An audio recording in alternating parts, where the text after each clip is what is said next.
What's up, everybody? Welcome back. This is Forgo, and today I'm going to show Odin some love, since this is a character that I've kind of ignored for some time. I mean, I've always acknowledged how strong he is, but I don't really do a lot of gameplay with the character because he would always cause, when I played on an emulator before, he would always cause it to crash. I mean, literally, whenever my teammates would play with Odin and GBR, the game would crash, or Danger Room, if I played with Odin, it would crash. So I just unequipped his obelisk and I just wasn't playing with the character. However, ever since I started playing on my iPhone, I've recently started live streaming on my iPhone, so that way we don't have to deal with crashes. It makes for a much smoother stream, and honestly, it makes making videos a lot easier as well. I'm finding Odin to be pretty freaking amazing and pretty damn fun. And the funny story, whenever I started playing with this character last night, actually for me, I wasn't doing really that well. I was using a pretty maxo team, and I was taking on stage 6 against Null, and man, I was having trouble. And I thought, come on now. Come on. Odin can do stage 6, no problem. Come on my account with 83% energy tech, come on now. So let's run through the build and we'll talk about what happened. So I have 44,600 energy attack. He has 126 attack speed, 57 crit rate. I wish that was maxed out, but it does get maxed out from one of his skills. I believe it's his third skill, I think. Then he has 196 critical damage, so almost max critical damage, max indoor defense, max skill cooldown, and 65% dodge. So I still need 10% dodge, actually about 9% dodge to max out that dodge, and that would really help his damage. And I don't have a max build on him, a decent build, but not a max build. I do have 5-star energy attack Urus on him, but the rest of the Urus are mythic. And that would make him stronger if I had Odin's blessings on him, if I had mythic energy attack Urus on him. And Odin, for a long time, I'd always play this character wrong. And this goes back to what I was talking about earlier when he was only doing stage 6. I would always try to let this awaken skill play out. I would always try to let it play out. And the truth is, you don't. If you're playing with a rage, you do not want to let this thing play out. Matter of fact, you pretty much want to cancel this thing immediately, and you will find you'll do a lot more damage throughout the fight over time, especially since his 4 and his 5 are the ones that really do the insane damage. He has the damage accumulation, the plus 1%, which is massive, and then he also has immunity to all damage on this skill. And then his 5 is, it was his 5 that gave him the crit rate buff, not the 3. The crit rate buff is only for 6 seconds, and this is the reason why I wish I had max critical rate all the time. It would make him a lot stronger because this only lasts for 6 seconds. And Odin, you're pretty much going to be playing pretty aggressive, and you're going to be doing skills pretty much most of the time. 6 seconds is a decent enough time, but this is on a 9-second cooldown. So there's going to be moments in the fight where you're not really going to have this. You're not going to have it maxed out, and it'd be a lot better if it was, because then you'd be doing more critical hits, therefore doing more damage. You do have the 30% increase of all attack on this skill as well, and this 4 is insane. And this is another reason why Odin is so good, really in all the world bosses, but against Null, because he has ignore target dodge rate by 100%. It's only for 5 seconds. I wish it was for more, to be honest. I wish this lasted for 10 seconds. But 5 seconds is long enough because you're always going to put the proc on the 4 skill. You really want to get the proc. You want to get the proc with the 5, get the damage accumulation from the 3 and the 4. I'll show you the rotation here in a second. And then his passive decreased all damage speed by 30%, making him a lot tankier. And then his leadership is really great for PvP, but it's not really that great for PvE. Now let me run through the rotation, and this is with a CTP of Rage. So what I used to always do is I'd always go, 3, 5, he'd rise up, and then I go 4, and then I go 2, right? And there I actually canceled the 4 too early. But you'll actually find that if you do that rotation, you're not going to do as much damage as, say, this rotation that I'm about to show you. So if you start off with the 5, you'll get your invincibility right off the get-go. Let him rise up, the screen will change, then hit the 3, then cancel into the 2, and then the 4. And that is where you're going to do the damage. His second skill will do constant hits. As soon as you start that skill, and then you go into the 4, you're going to get all the damage from the second skill and the damage from the 4 all at once. So here's the full rotation. So it's 5, wait, let him rise up, 3, 2, 4. Let that play out during your proc. And a lot of times, you can also start with the second skill or the first skill to try to engage your proc as well. And then in the next rotation, it's going to be 5, he'll enlarge, 3, awaken skill, tier 3, 2, 4. And it's pretty much that simple. So it's just 5, rise up, 3, 2, 4 in your first rotation. And you're going to have that proc on the 4. And then it's going to be 5. You're going to wait. 3, tier 3, 2, 4. And seriously, guys, he'll do insane freaking damage if you do it that way. This is the difference it made. The first rotation that I showed you, I was barely doing stage 6. The rotation I just showed you just now, the newest one, I'm doing stage 8. And probably could do stage 9 if I built them up a little bit more. That's the difference that made. And I went ahead and fully awakened his ISO 8 set. For a long time, I didn't awaken his ISO 8 set because I just wasn't using the guy because of all the crashes. I mean, there's no point leveling up a character if it's going to cause your game to crash. That isn't fun. But again, now that I'm playing on my phone and I'm making my videos with my phone, I'm doing everything with my phone, I'm actually just, yeah, I'm going to be playing Odin a lot more. In fact, he's going to be one of my go-tos for sure.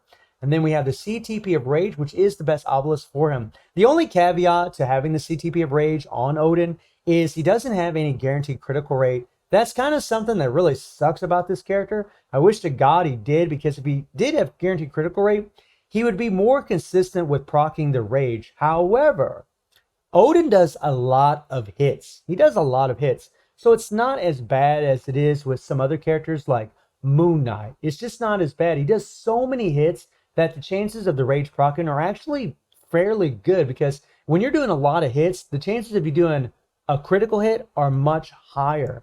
So it actually gives you a better chance of proccing the Rage, which is nice. And then I have a mythic uniform. This is something else I upgraded from him, for him, is I had a normal rank uniform for the longest time for the reasons I explained earlier. And I decided to go ahead and take it up to mythic. I did that in my live stream last night. And the first uniform I don't have. And if I did have this uniform, I would get all that dodge. But am I going to buy it? Probably not. Probably not. We'll see. Then I have some energy attack from the Ebony. This really sucks that this uniform is part of Odin's uniform options, because that's a native tier 2 uniform and it's very, very outdated. However, it does have some relevance in the game still. Then we got Ignore Defense from Cyclops uniform. That's awesome. And then we got a little dodge from Storm. This is a uniform that I do want to level up. So, because one of these days, hopefully, I'll be able to tier 3 this girl, since I'm actually getting enough CCF. However, now I'm running out of Essence of Dimension and Titan component packs. So, yeah. And then we have some critical damage from Cable. This is a uniform I'll probably never level up, but I do have max critical damage, so it's okay. However, if this uniform was leveled up, I could change around my Urus, get some extra critical rate. I could change around things and max out Odin's stats a lot easier. But here's the reason I'm not going to probably level up any of these uniforms, except for Storm. Because I'm going to end up crafting my cards. I'm going to get extra stats, so I don't really think I need to level up those uniforms. If I'm already going to be getting max critical damage, if I'm already going to be getting max critical rate, if I get an extra critical rate stat from crafting cards, that's going to make a big difference. Which would lead me into a whole nother subject, but I think I might save that for another video. So, let's jump into the action and let's rock and roll. So, shout out to my buddy down there in the bottom, King Titan 1984. Thank you for joining me, buddy. And we're using the max team. This is stage 8. We're going to start off with that 5th skill. Make sure Odin enlarges, then the 4, then the 2, or then the 3, 2, 4. There we go. And booyah damage. We're using max strikers. All damage dealt to supervillain strikers. We're getting an extra 60% damage dealt to supervillains from the strikers. And that's just another reason why Odin's so good, because since you can use just Odin for the ignore dodge, since he has the 100% ignore dodge on his 4th skill, and that's the skill you're putting your proc on, you don't need ignore dodge strikers, so you can bring in these damage dealt to supervillain strikers. You don't have to worry about it. We are getting a little ignore dodge from Valkyrie, but honestly 30% really isn't very much. It's not going to make that much difference. Run around, run around. And I'm pretty much trying to do a solo with Odin, which means I'm not switching him out. I'm not going to be using Valkyrie. I just want to use Odin. And I gotta say, it's actually very nice to be able to play this guy and not worry about crashing. Full transparency, my iPhone Max did crash on me twice using Odin, but it's few in between. It doesn't happen very often. Definitely not like an emulator. Freaking ridiculous on that damn thing. But on my phone, not bad at all. At least on my iPhone. Let me know in the comments how Odin plays, if he causes your phone to crash or not. But he did cause my iPhone to crash twice. And about, I would say in 2 hours of gameplay, he did cause it to crash twice. So we hit that 5, but really that's not that too bad. And I definitely plan on using Odin as one of my go-tos. He's so strong, so easy to play. He's got great survivability with the decrease all damage received and the heal, which is nice. And then of course he's got that invincibility, and we all know how much we love invincibility, especially for Knull. And I say this all the time about these characters that have great survivability. You can play very, very aggressive. And I also really love how his force skill just goes into an iframe. So Knull can't hit you. We're just going to run around. Okay, watch out. Whoa, whoa, whoa. And like I said, I'm playing super, super aggressive. Ooh-wee. Come on, buddy. Oh, yeah. On to the next phase. Old Hulk and Juggernaut having a little walkabout down there at the bottom. They're like hanging out like, yeah, Odin. Come on, buddy. You can do it. 3, 2, 4. And it really was amazing the difference that it made changing this guy's rotation. So there might be some of you out there that were kind of had the same opinion as me about Odin, where you thought, yeah, he's super strong, but you know, I'm not really having that much luck with him. You know, he's causing the game to crash because I play on my emulator. And you can change that easily by playing on a phone if you have a powerful enough phone for the most part. But really, when you change this guy's rotation, the power level of him really shows. And my proc came pretty late there. And this is something else I love. You know, Null brings out the purple. I can just keep attacking. Now here you don't want to attack. You want to make sure you're getting a little purple circle there. Come on, buddy. So not bad. You know, we're already down to almost the 11th bar. And we have 1 minute and 40 seconds left. Come on. Easy peasy. And this only took me 2 tries. So this is actually a consistent clear for me doing stage 8 with Odin. And I know he can do stage 9 with no pierce in your cards, but the videos I've seen, I mean, they had Odin's blessings. They had him leveled up quite a bit. Matter of fact, the player that I saw had 4,000 more energy attack than me. And that does make a big freaking difference. Wow. But we will clear this early. It's not going to be down to the wire, which shows the power of this god. Oh yeah. And this is sweet. You go into the iframe and the tentacles don't hit you. Beautiful. And this is another thing that's nice. Anytime you have a character that when you're facing this part of Knull and you have that invincibility and you don't have to worry about dying, it's sweet.